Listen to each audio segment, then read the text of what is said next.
Assalamualaikum warahmatullahi wabarakatuh. Nama saya Humaira binti Eran Sarid Said. Saya dari kumpulan 3. Pada video pembentangan hari ini, kumpulan kami akan membentangkan tentang konsep pendidikan Islam.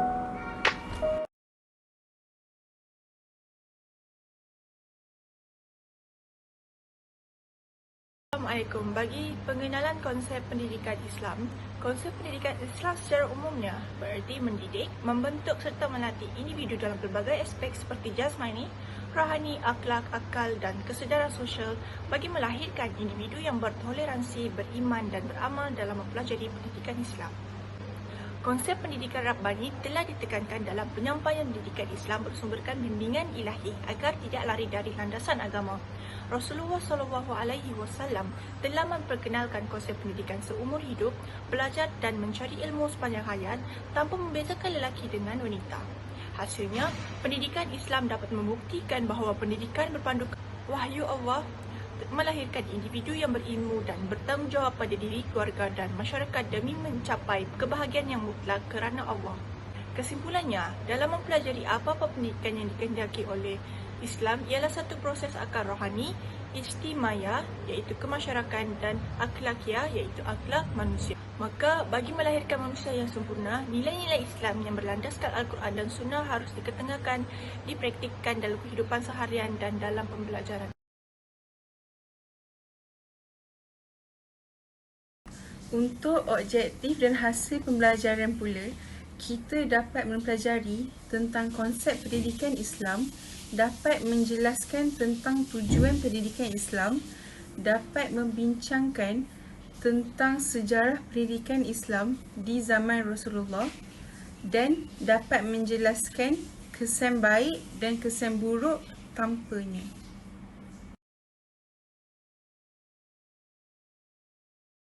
Tujuan pendidikan Islam terdiri daripada 4 komponen yang utama. Yang pertama adalah jasmani atau ahdaf al-jismiyah. Yang kedua adalah rohani, ahdaf al-ruhiyah. Yang ketiga adalah akal, ahdaf al-akliyah. Dan yang keempat adalah sosial iaitu ahdaf ijtimaiyah. Tujuan pendidikan jasmani dalam Islam adalah untuk melahirkan pemimpin yang kuat dan juga untuk melahirkan masyarakat yang kuat bekerja untuk mencari rezeki yang halal. Yang kedua, tujuan pendidikan rohani dalam masyarakat adalah untuk meningkatkan keimanan dan kekuatan jiwa dan juga untuk mengamalkan nilai-nilai Islam. Seterusnya, tujuan pendidikan akal adalah untuk meneliti fakta untuk dijadikan kajian ilmu serta meningkatkan kemahiran dan pengetahuan. Selain itu, kita juga hendaklah memikirkan tentang kekuasaan Allah Subhanahu Wa Taala. Yang keempat adalah tujuan pendidikan sosial dalam Islam adalah untuk membentuk akhlak yang mulia dan juga memiliki sifat takwa yang tinggi serta dapat melahirkan masyarakat yang harmoni dan bertimbang rasa.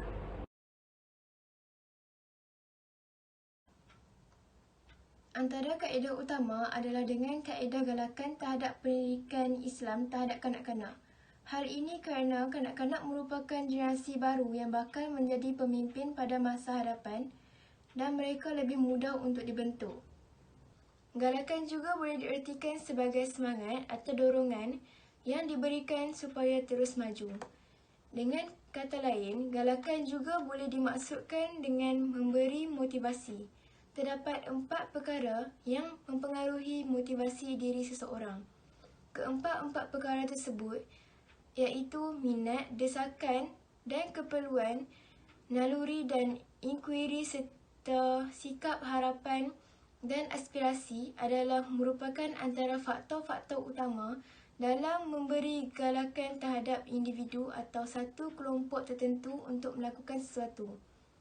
Mendorong seseorang terhadap sesuatu yang diminatinya merupakan teknik yang sangat berkesan.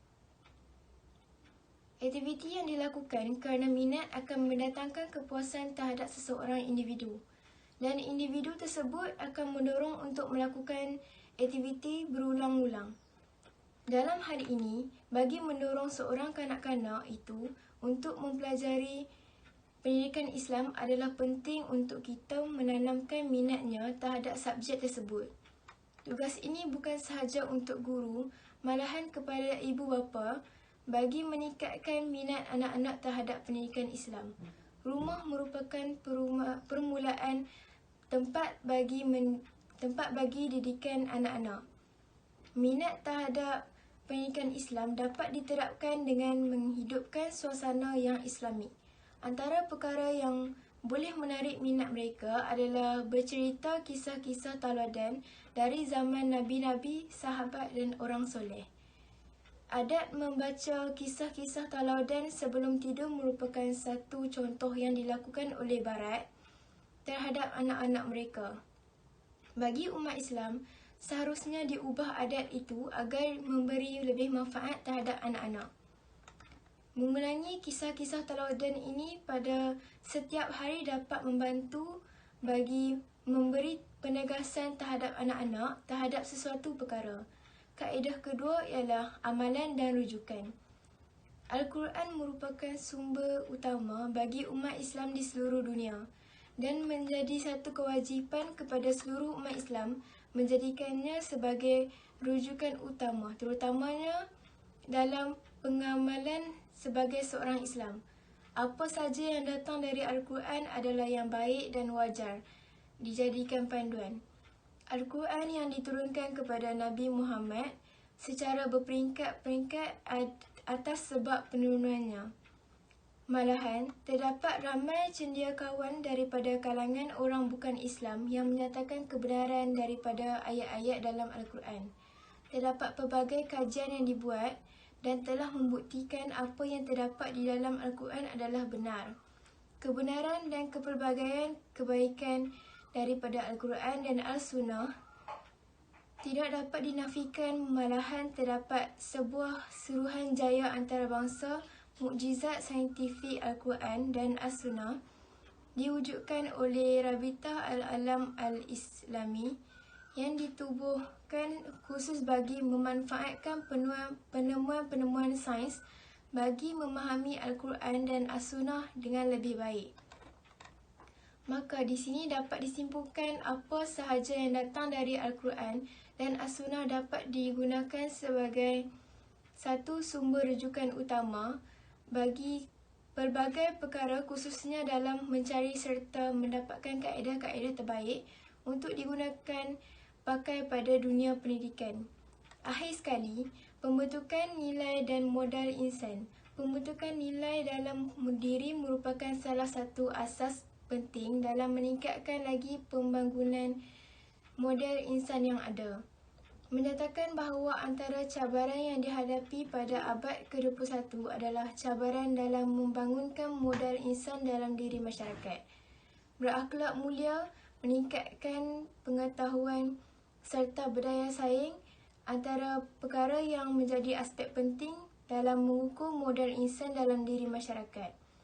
Malah telah menjadi salah satu daripada visi wawasan 2020 yang diasaskan oleh Tun Dr. Mahathir Mohamad, iaitu membina masyarakat yang sepenuhnya bermoral dan beretika dengan warga negaranya yang teguh dalam nilai agama serta kerohanian dan didukung oleh nilai etika paling tinggi.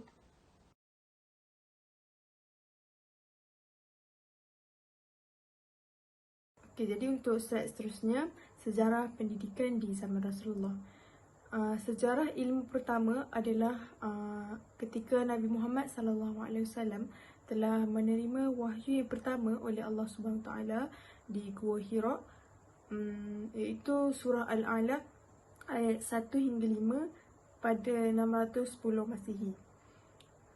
Perkembangan ilmu pendidikan Islam pertama ini berlaku di Mekah dan Madinah, iaitu Mekah selama 13 tahun manakala di Madinah selama 10 tahun.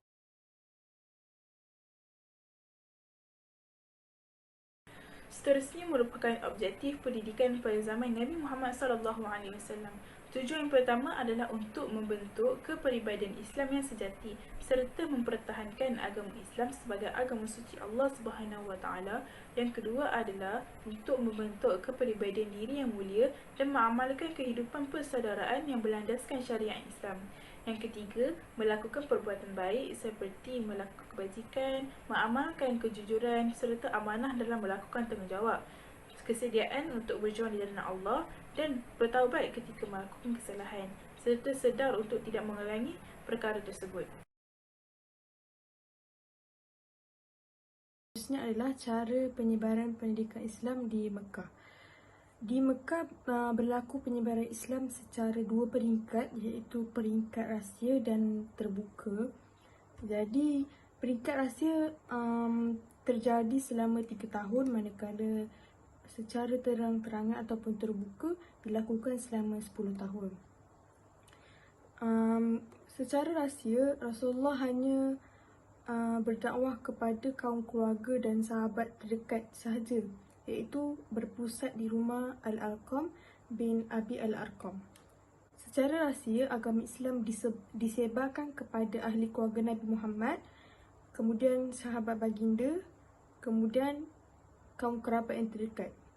Antara mereka yang terawal yang menerima Islam adalah Khadijah binti Khuwailid, iaitu isteri baginda, Zaid bin Harithah, iaitu anak angkat baginda, Ali bin Abu Talib, sepupu baginda, dan Abu Bakar As-Siddiq, sahabat karib baginda. Walaupun bilangan penganut Islam pada ketika ini jumlahnya sedikit, namun ini merupakan kejayaan yang besar bagi Nabi Muhammad SAW. Nabi Muhammad SAW berakhlak mulia dan para sahabatnya yang jujur menyebabkan dakwah Islamiah pada peringkat ini mendapat sambutan yang sangat baik. Di dakwah secara terbuka pula, Nabi Muhammad telah pun melakukan dua cara, iaitu yang pertama, dakwah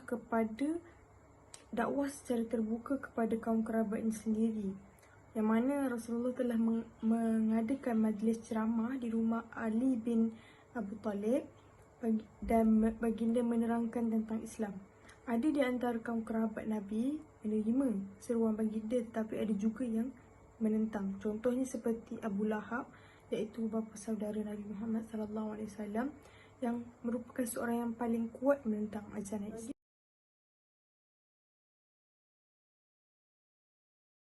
Jadi yang seterusnya adalah cara pelaksanaan pendidikan Islam di Madinah, di mana Rasulullah meneruskan perluasan ajaran Islam dan memfokuskan dua aspek, iaitu akidah dan akhlak, di mana akidah diteruskan dengan penanaman keimanan dalam diri umat Islam, dan akhlak pula, akhlak manusia diteruskan dengan kemasyarakatan seperti bermuamalah.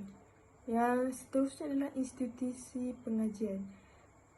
Rasulullah telah menjadikan Masjid Nabawi sebagai pusat pendidikan ataupun pusat penyebaran agama Islam. Pendidikan membaca dan menulis. Individu yang boleh membaca ataupun menulis disarankan untuk mencatat wahyu. Dan Rasulullah juga mengarahkan bagi sesiapa yang boleh membaca dan menulis untuk mengajar orang lain. Contohnya seperti tawanan-tawanan perang Badar yang boleh membaca dan menulis, Rasulullah mengarahkan mereka untuk mengajar orang-orang lain. Yang terakhir adalah pendidikan untuk semua orang, yang mana Rasulullah membuka peluang kepada sesiapa sahaja untuk menimba ilmu. Dan pada ketika itu telah wujud tuntutan dalam hadis yang bermaksud menuntut ilmu merupakan kewajipan bagi seluruh umat Islam. Dan terdapat satu hari khas untuk kaum wanita, iaitu menjadikan Sayyidatina Aisyah sebagai rujukan untuk mereka menimba.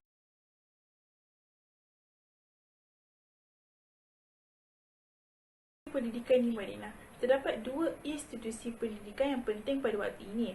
Yang pertama ialah Rumah Al-Arqam bin Al-Arqam. Rumah ini merupakan tempat berkumpulnya sekumpulan kecil yang ingin mempelajari Islam secara rahsia. Kerana pada waktu ini, masyarakat Arab Jahiliyah amatlah memusuhi Islam serta Nabi Muhammad. Maka untuk menjamin keselamatan mereka, mereka perlu mempelajari Islam secara rahsia dan kecil-kecilan. Institusi pendidikan yang kedua adalah masjid. Pada waktu ini, penyebaran Islam semakin meluas. Maka masjid merupakan tempat yang paling efektif untuk mereka mempelajari Islam serta dapat menyebarkan Islam. Masyarakat mudah untuk mendapatkan maklumat serta menambah pengetahuan mereka tentang Islam di masjid.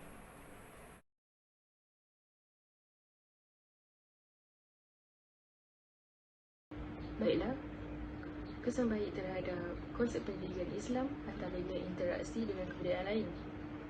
Ketika masa awal penaklukan, Islam memasuki wilayah baru tetapi tidak melakukan pembasmian atau penghapusan terhadap kearifan lokal yang lebih dulu ada di wilayah tersebut, termasuk semua kebudayaan yang ada di dalamnya.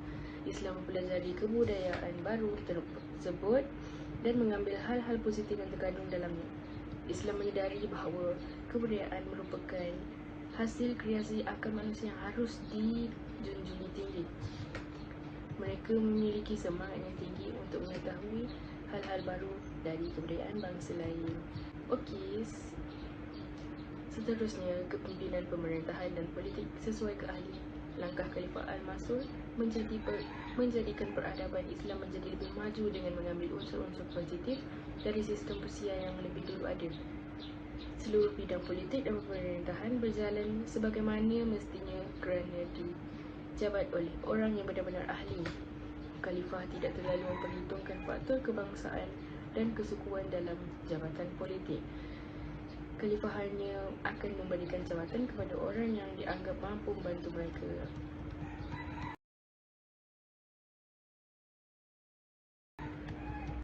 Selain itu, dapat menjaga stabilitas ekonomi dan politik. Para khalifah menyadari betul bahawa ekonomi merupakan faktor terpenting dalam pembangunan suatu negara. Di masa kekhalifahan Al-Mansur, beliau meletakkan kerangka perekonomian yang kuat bagi keberlangsungan dinasti untuk menjaga keuangan negara mereka. Sejarah mencatat, setelah 22 tahun memerintah Khalifah Al-Mansur, meninggalkan kas negara sebanyak 810 juta dirham. Stabilitas di bidang ekonomi tersebut selanjutnya berpengaruh kepada stabilitas politik. Tidak ada gejolak di pemerintahan kerana seluruh rakyat merasakan kesejahteraan yang baik. Kebutuhan dasar masyarakat yang benar-benar mendapat jaminan dari negara ini. Hal ini terjadi kerana negara mampu membiayai keseluruhannya. Dan yang terakhir, semangat belajar yang tinggi. Di masa kepimpinan para dinasti, umat Islam pada masa itu dikenal memiliki semangat belajar yang sangat tinggi. Mereka melakukan gerakan penerjemahan dengan menterjemahkan buku-buku luar yang berasal dari bahasa lain. Karya-karya yang banyak diterjemahkan pada saat itu adalah astronomi, mantik, firasat dan kedokteran. Gerakan penterjemahan ini masih dilakukan pada pemerintahan Al-Mansur sampai Al-Ma'mun. Setelah penggunaan kertas pada tahun 300 Hijrah, seluruh karya terjemahan mulai disusun ke dalam bentuk buku atau kitab untuk disimpan di perpustakaan. Buku kumpulan ilmu pengetahuan tersebut kemudian menjadi dipelajari secara luas oleh masyarakat.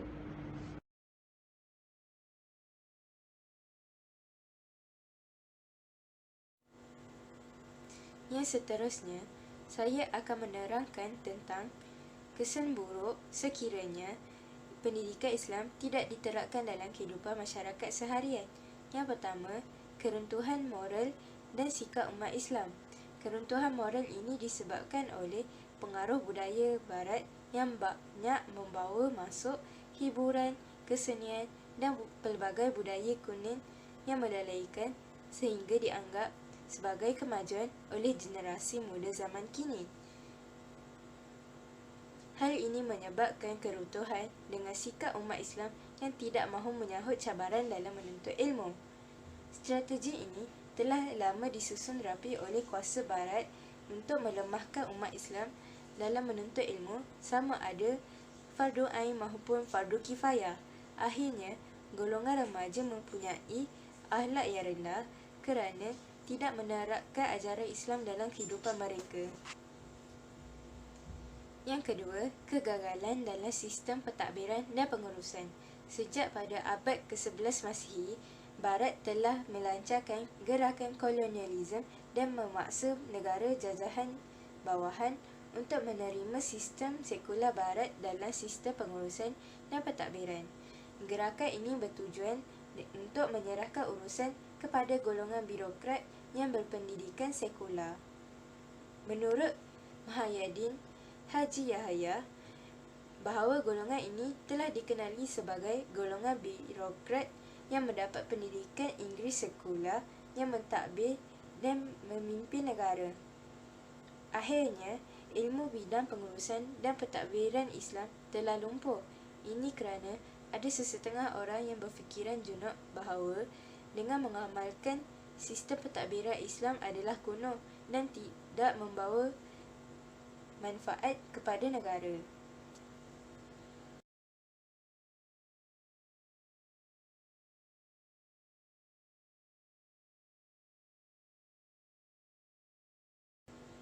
Yang ketiga, rahsia dan penyembunyian khazanah tamadun Islam terhadap tamadun dunia.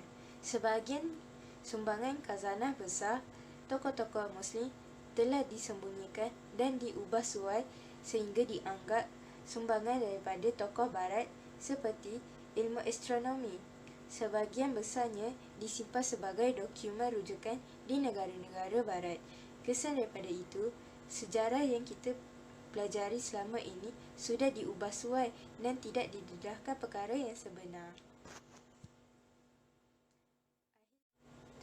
Akhir sekali, ketinggalan dalam pertumbuhan ekonomi. Umat Islam kini ketinggalan terlalu jauh dalam sektor ekonomi kerana kurang penghayatan dalam ilmu Islam. Kemunduran ini menyebabkan telah memberi peluang kepada orang bukan Islam untuk menceburi sistem perbankan. Akhirnya, ekonomi umat Islam jatuh merunda disebabkan oleh lemahnya penguasaan dalam bidang ekonomi. Kita akan beralih kepada slide yang seterusnya. Sekian daripada saya, terima kasih. Secara keseluruhan, konsep pendidikan Islam penting dalam melahirkan model insan yang berilmu, bersosial tinggi serta dapat menyeimbangkan ilmu, dunia dan akhirat. Bahkan memberikan kesan kepada masyarakat, agama, bangsa dan negara. Konsep pendidikan Islam dapat menjadikan kita sejajar dengan perkembangan pendidikan negara lain dan mampu menunjukkan manfaat pendidikan Islam kepada penganut agama Islam dan juga bukan Islam. Ia menunjukkan bahawa Islam juga menitikberatkan pendidikan. Pengajian Islam dalam pendidikan juga turut diberikan keutamaan. Perbezaan pendidikan dan pendidikan Islam tidak jauh berbeza kerana tujuan pendidikan berkait rapat dengan tujuan hidup manusia, manakala pendidikan Islam adalah pendidikan yang melibatkan seluruh aspek atau komponen yang disasarkan mengikut ajaran Islam. Tuntasnya, sistem pendidikan Islam dapat memberikan kemampuan seseorang untuk memimpin kehidupannya sesuai dengan cita-cita dan nilai-nilai Islam yang telah menjiwai dan mewarnai corak kepribadiannya. Sekian, wabillahi taufiq wal hidayah. Wassalamualaikum warahmatullahi wabarakatuh.